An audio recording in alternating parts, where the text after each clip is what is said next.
the National Science Foundation, where discoveries begin.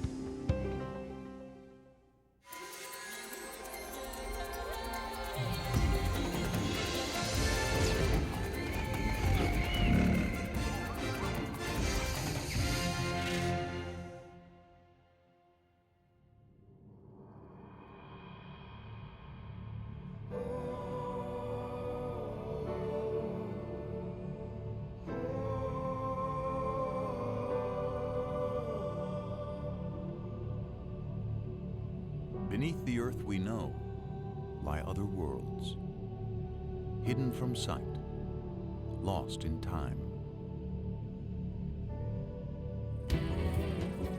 But sometimes we can glimpse a lost world through remnants of the past. We definitely got a skull. Lower right, what do you think? It's hard to say. Maybe This story begins with the discovery of unidentified bones. depositional environment. It's part of the Nile. A team of paleontologists will try to figure out whose bones they are and what world they came from. So we got a time frame. That's a start. They were discovered in Kansas, mostly farmland today. But once, Kansas lay beneath a vast sea.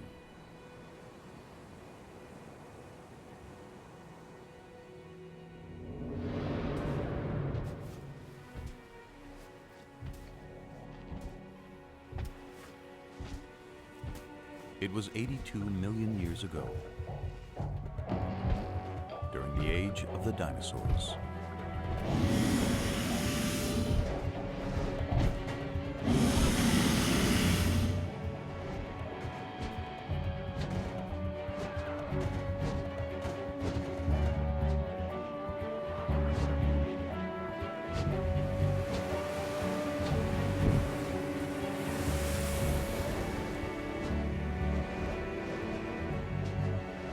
But there was another world of giants on Earth.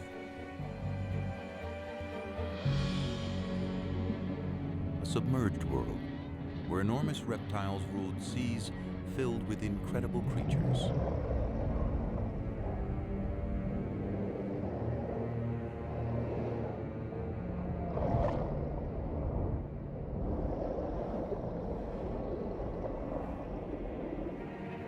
These were the most dangerous seas of all time. No living thing was safe.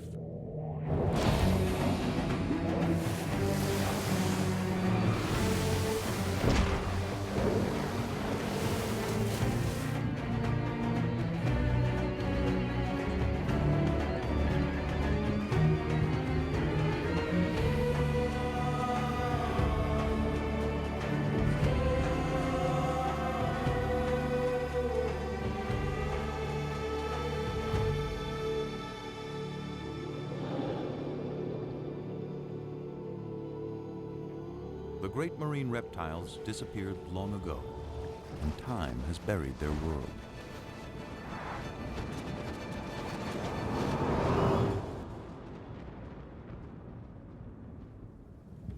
But any of us might still encounter a sea monster.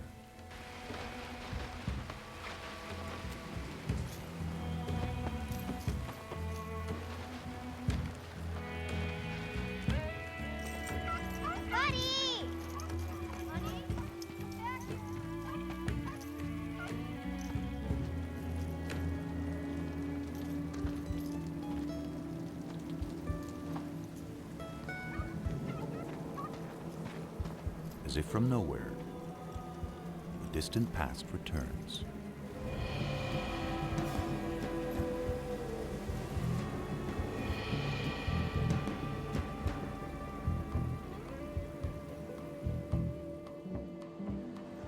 The scientists hope to find not just the fossil of an ancient creature, but a story recorded in its bones. Grab your tools.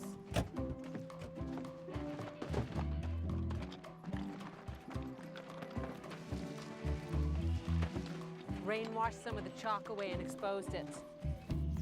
This is great. Okay. They recognize it as something special. A rare Dolichorhynchops, a dolly for short.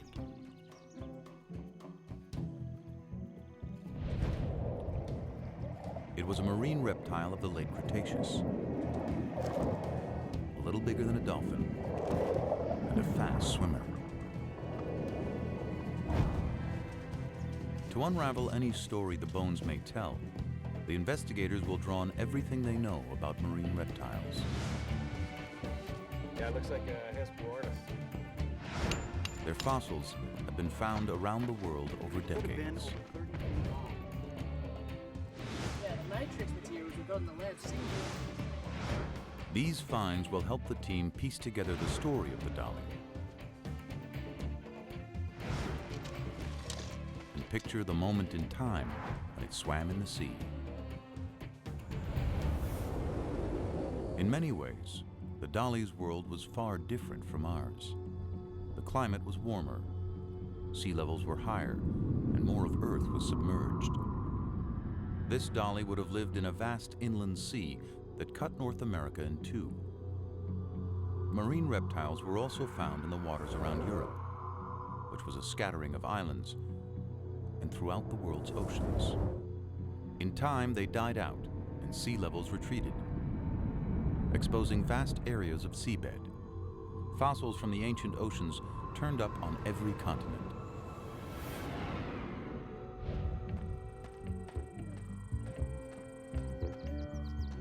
A discovery in the Australian outback offers clues to how the dolly's life may have begun. It seems to be laying out in a pretty consistent pattern. 95% of the fossils we're finding here are the bones of juveniles. So many small bones in one area suggest that marine reptiles gathered in protected shallows to give birth. And in North America, that's how the story of this dolly begins to unfold. Imagine that one of the creatures in the shallows is a pregnant Dolly corincops. She gives birth to a male, 18 inches long and colored like his mother.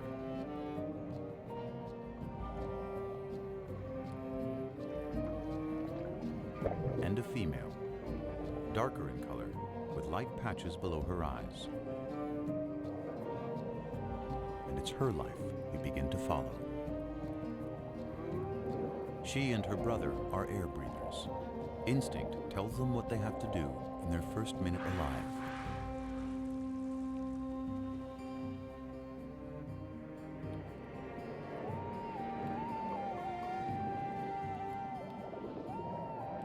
From the beginning, the little female and her brother practice skills they'll need one day, when they'll have to leave the safety of the shallows for the dangerous seas beyond.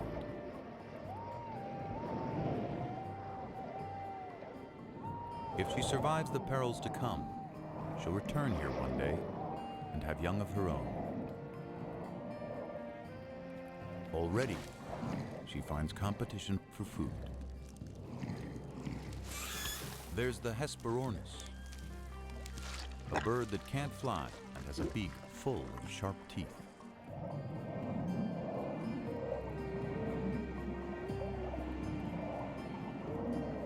And the Styxosaurus, a distant cousin of the dollies with a supersized neck.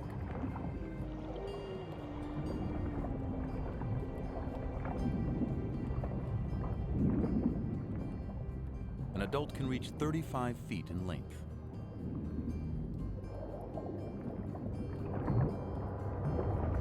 More than half of it, neck.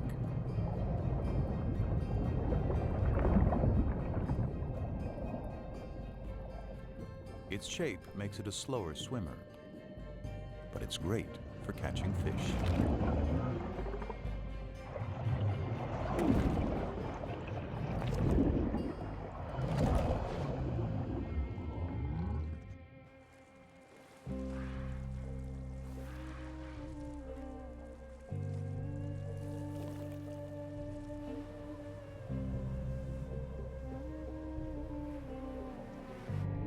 The little dolly soon comes across creatures that move by pumping jets of water from their shells.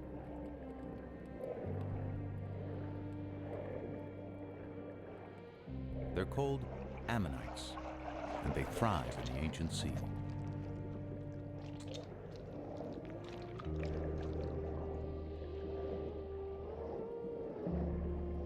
They have rock-hard armor, and perhaps another defense: swim too close like the little female and get a face full of ink.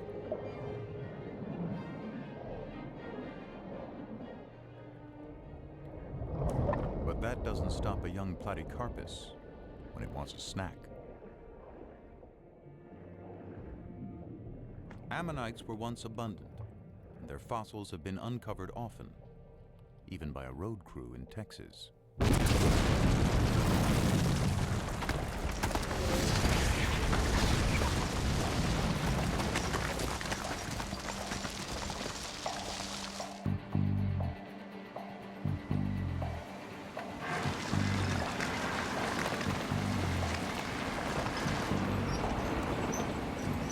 Ammonites.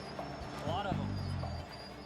There were many kinds of ammonites, and we know when most of them lived, so their fossils are like markers in time. Identify an ammonite, and you can date other less common fossils nearby.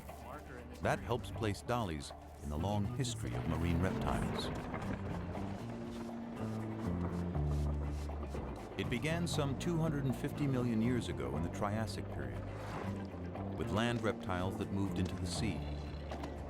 They developed webbed feet, then flippers. Some had elaborate armor. Into the Jurassic, they continued to evolve. To see at great depths, some had eyes the size of dinner plates. Top predators grew immense and powerful, reaching their peak in the late Cretaceous, near the end of the dinosaur age. The very time when the dolichorhynchops lived.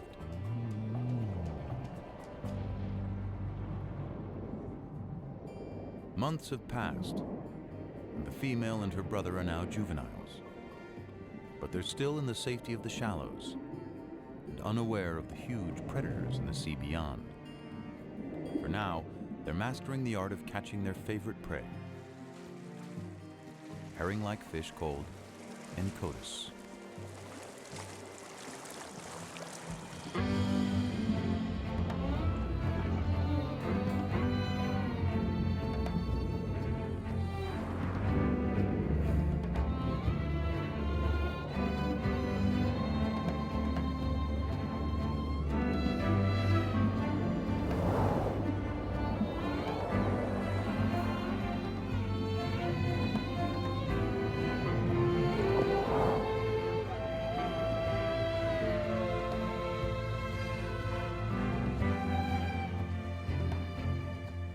Then one day, everything changes for the dollies. Perhaps it's a change of seasons that causes the encotis to head out to sea on a migration. The dollies must follow their main source of food. And that means the young female and her brother must now set out on the journey of their lives, trailing their mother from the shallows out into the western interior sea. It's about the size of the Mediterranean and only a few hundred feet deep. But somewhere ahead are enormous predators.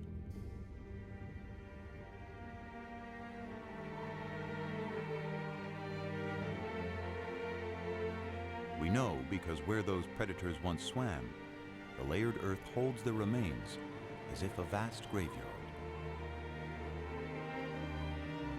Exposed to wind and rain, it gradually reveals what's within.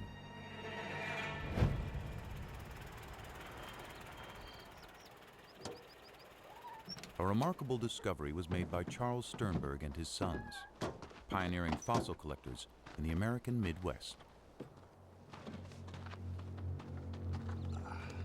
I covered it so nobody else would notice and disturb it. Yeah. Skull looks like some kind of dinosaur. Big one. Levi, you look over there, about where the It was a tail creature might like this the dollies might encounter in deeper waters. Like limbs. waters filled with dangers.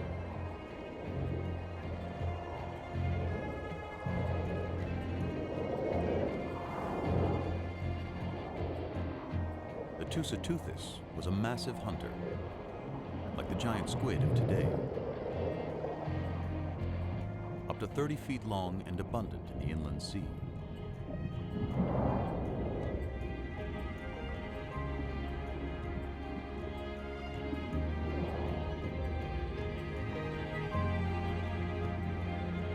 It was too big to be attacked by the platycarpus, who settles for smaller prey.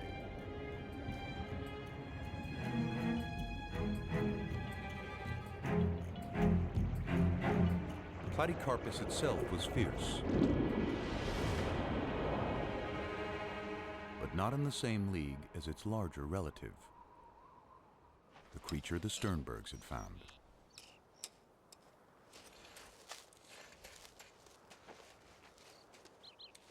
Few ocean predators ever would compare with the beast they were uncovering. Think I've got some tail vertebrae over here. Could be lower limb bones. Part of a paddle. Skull here, paddle there. Tail vertebra over there. This fella could be giant-sized. It was a giant with no enemy.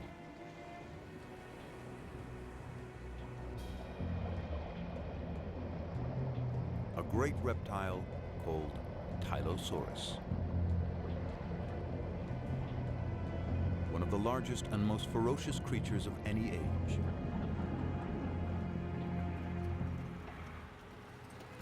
A fossil of a closely related beast tells us more.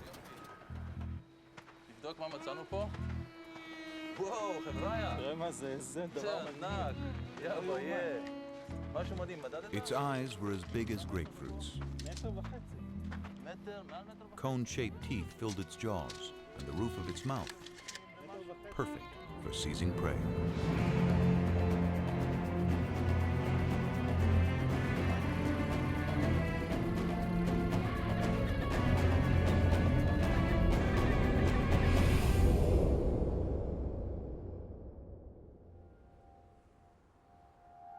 The Tylosaurs were out there. But there were other predators more easily spotted.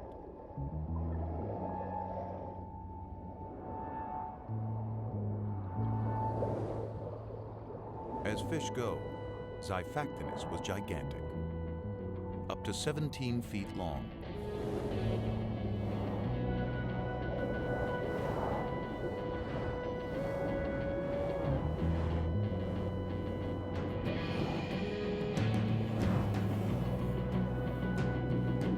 More than twice the size of the little female dolly. It was a hunter that could kill quickly, and this day, one did.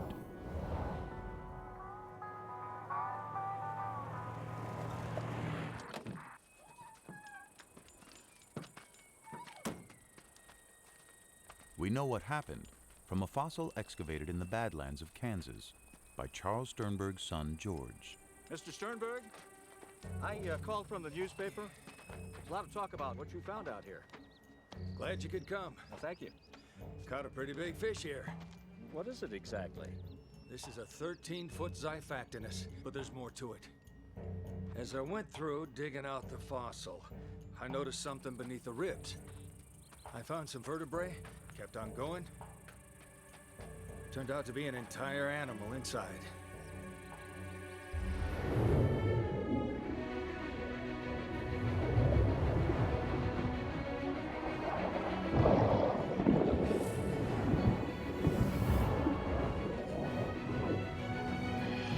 The victim was a 6-foot fish called a gillicus. Such a mouthful that swallowing it killed the Xiphactinus, a prehistoric victim of gluttony.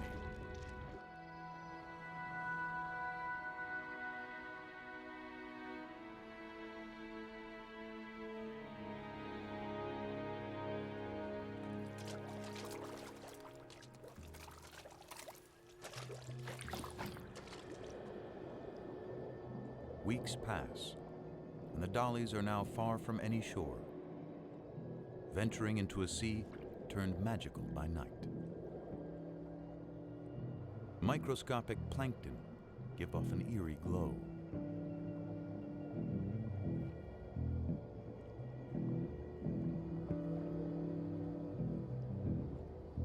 Under cover of darkness, the Incotus rest, not quite sleeping.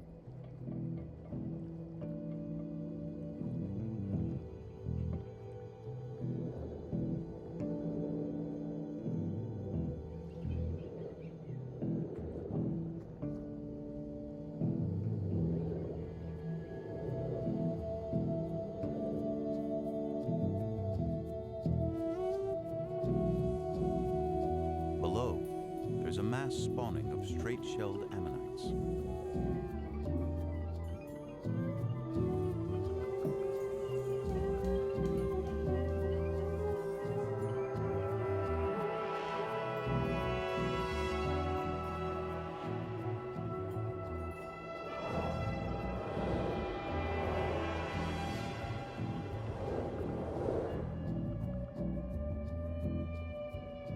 The dollies keep their eyes trained for predators, and one is about to change their lives.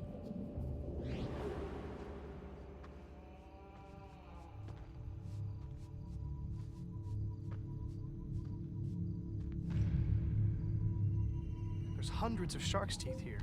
After a long day hunting fossils, two amateur collectors unearthed the wealth of shark's teeth.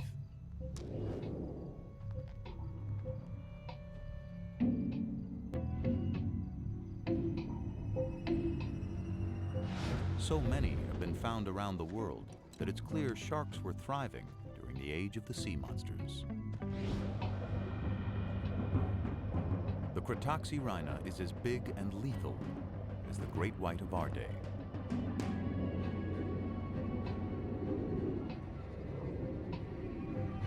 It slices its victims into bite-sized chunks using razor-sharp teeth.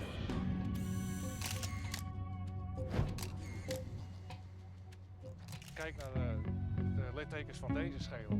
Beslist het teken dat er gebeten is. There is evidence from a Dutch quarry that ancient sharks fed on even the largest marine reptiles, leaving tooth marks on their bones.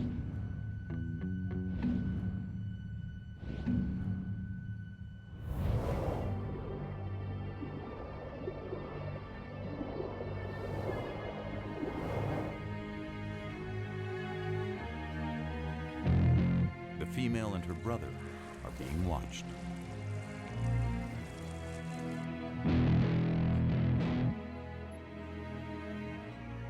But it's their mother who becomes the target.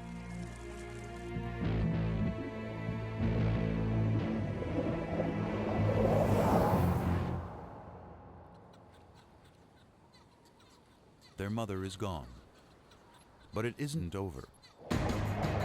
A smaller shark goes after the young female. She's wounded, but she survives the initial charge.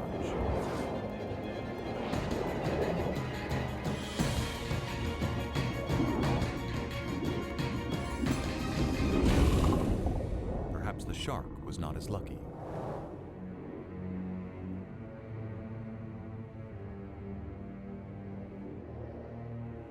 Her injury will heal, though she'll always carry a shark's tooth embedded in her flipper.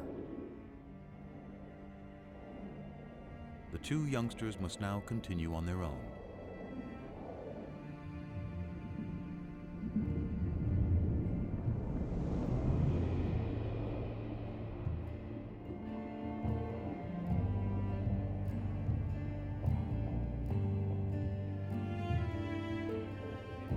If the female and her brother are going to survive, they'll have to find food and their way in this vast inland sea.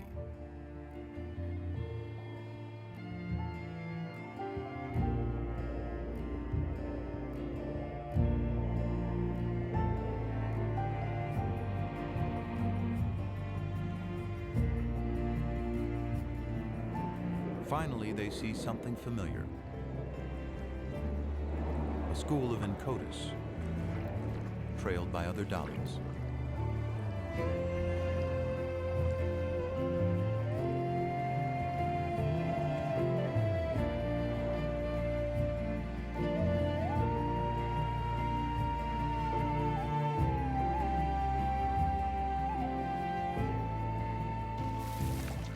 And by the flightless Hesperornis.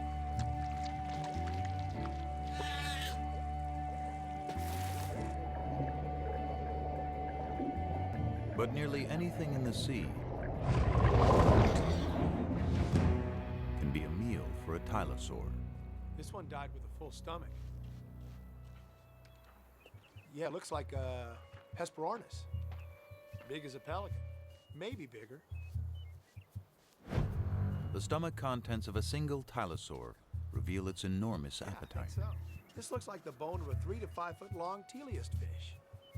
Got a bone here from a small mosasaur, probably the size of an alligator.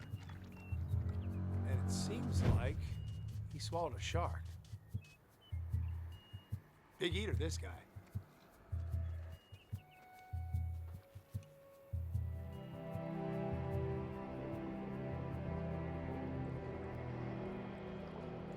For several weeks, the travelers push on.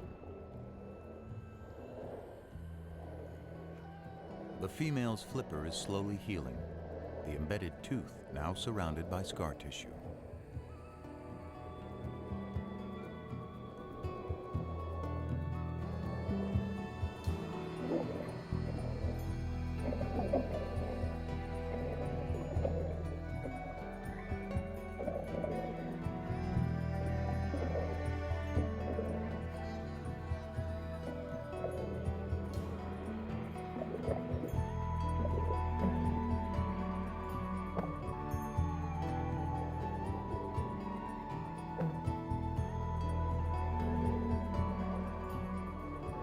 The young female is drawn away by a potential meal of squid. One escapes among a colony of crinoids, prehistoric relatives of sea stars, perhaps swept up from the bottom by currents.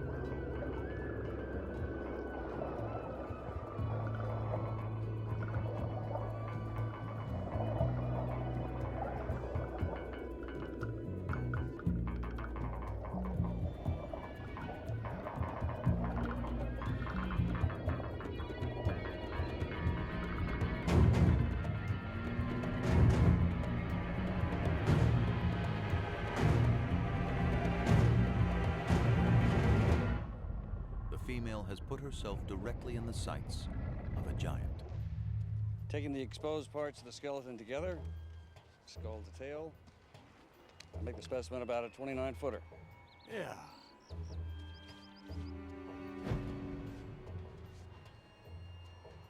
There's something in the stomach.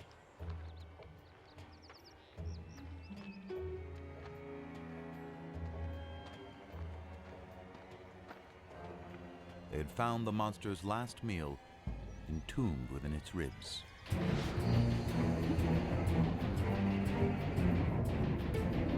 Because dollies are fast, a tylosaur's best bet is to catch one by surprise.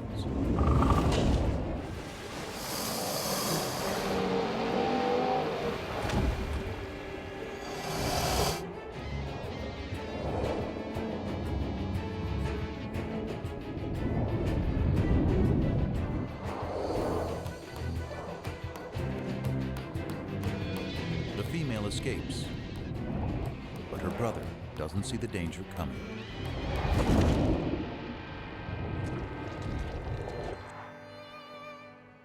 The Sternbergs had discovered a story locked in time of two ancient lives intersecting. But why did the predator die so soon after eating the dolly? Tylosaurs were likely territorial and aggressive, even with each other. Perhaps an older tylosaur suddenly appeared.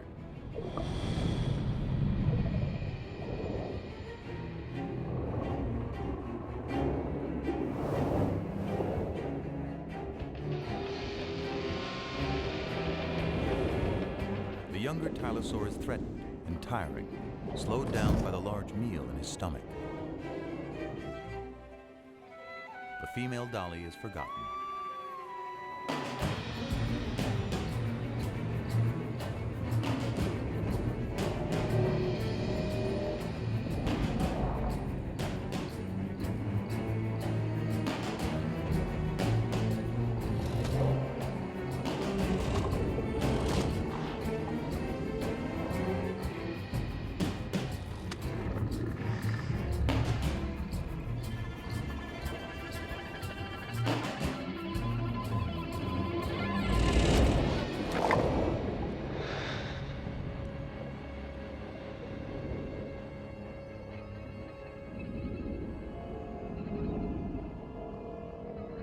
The younger dinosaur is mortally wounded. But his story isn't over. His final fate was recorded in stone. A shark's tooth lay near the fossil. Look at this!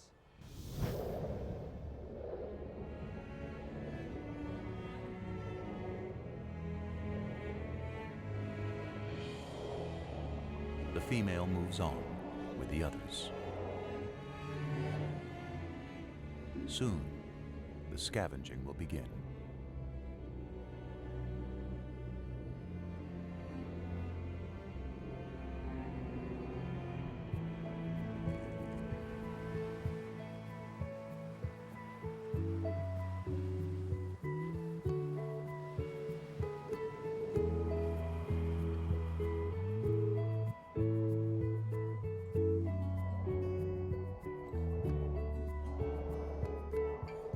The young Dolly has seen the deaths of her mother and brother, but she survived.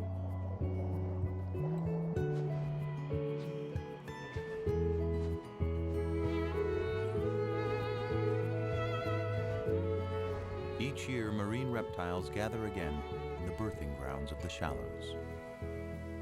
Among them is the dolly with the wounded flipper, now fully grown. She's completed her journey and returned to the waters of her birth. And after several seasons, she becomes a mother. Her young will grow larger and stronger, and one day set out on their own journeys through the inland sea. Day by day, month by month, life plays out.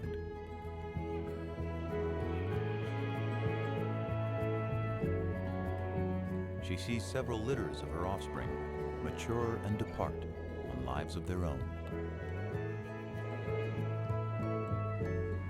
Eventually, a year comes when the mother can't finish the migration. One quiet day, when old age has weakened her body, her life comes to a gentle end.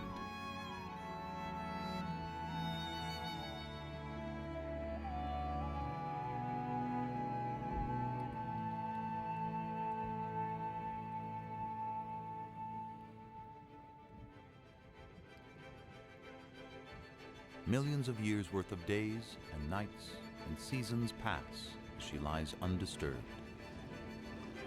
Sea levels rise and fall.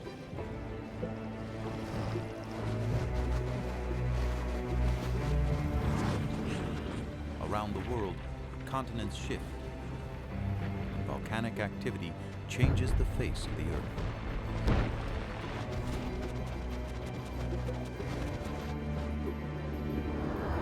New species appear, and old species vanish, including the last of the sea monsters.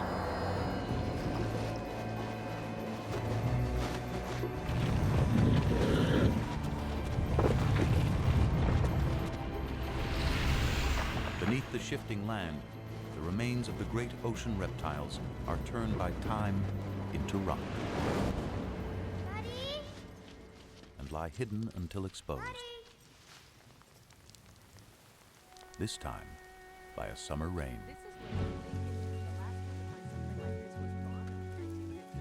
It might be a complete specimen. How are we going to take it out? We may have to plaster the whole thing and take it out in a jacket. Hey, come check this out. There was something unusual about one of the rear flippers.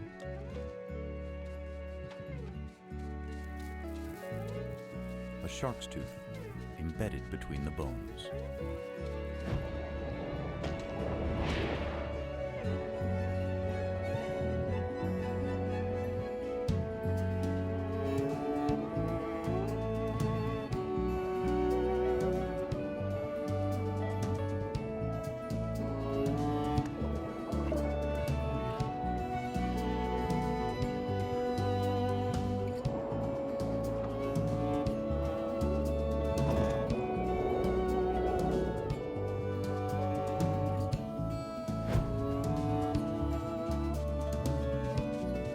After 82 million years, the female Dolichorhynchops has returned to tell her story.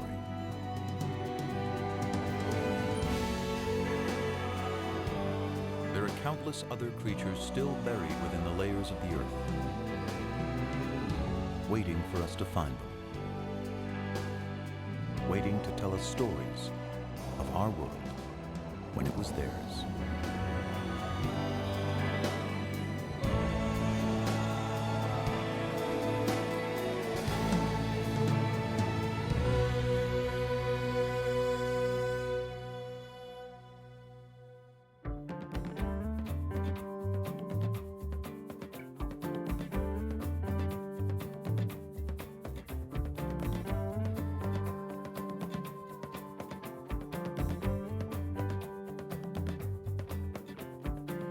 Looking for clues, traces, and signs, scraping away the dirt and dust of time. Oh, the dust of time. Digging out the mud that conceals, take it away and it reveals hidden stories, hidden lives, hidden stories, hidden lives. Into the marks and